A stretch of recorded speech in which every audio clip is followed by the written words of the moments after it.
Adelaide's beaches are world famous and one of the reasons South Australians love where we live. They support our lifestyle, our tourism economy, and help protect homes, roads, and businesses along the coast.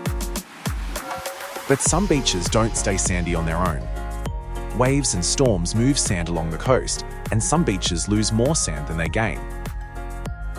Over time, this causes erosion and means active sand management is needed. That's why the South Australian Government is investing in a long-term replenishment program from 2027, working from the water to protect and restore Adelaide's metropolitan beaches. The replenishment program will use a specialised marine vessel called a dredge, operating on water to collect sand from areas where it naturally builds up and move it to beaches that need it. This method reuses sand already in the coastal system and avoids removing sand from land or sensitive areas. First, a once-off delivery of sand will restore West Beach, one of the areas losing the most sand, using sand collected north of the Outer Harbour Channel breakwater.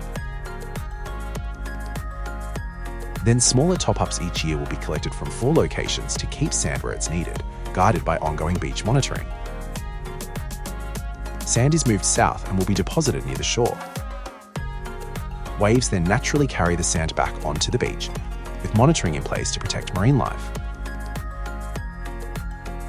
This approach removes trucks and heavy machinery from the beach, limits disruption, and helps protect erosion hotspots like West Beach more quickly. It's about looking after our beaches for our economy, our communities, and future generations. To learn more, head to our website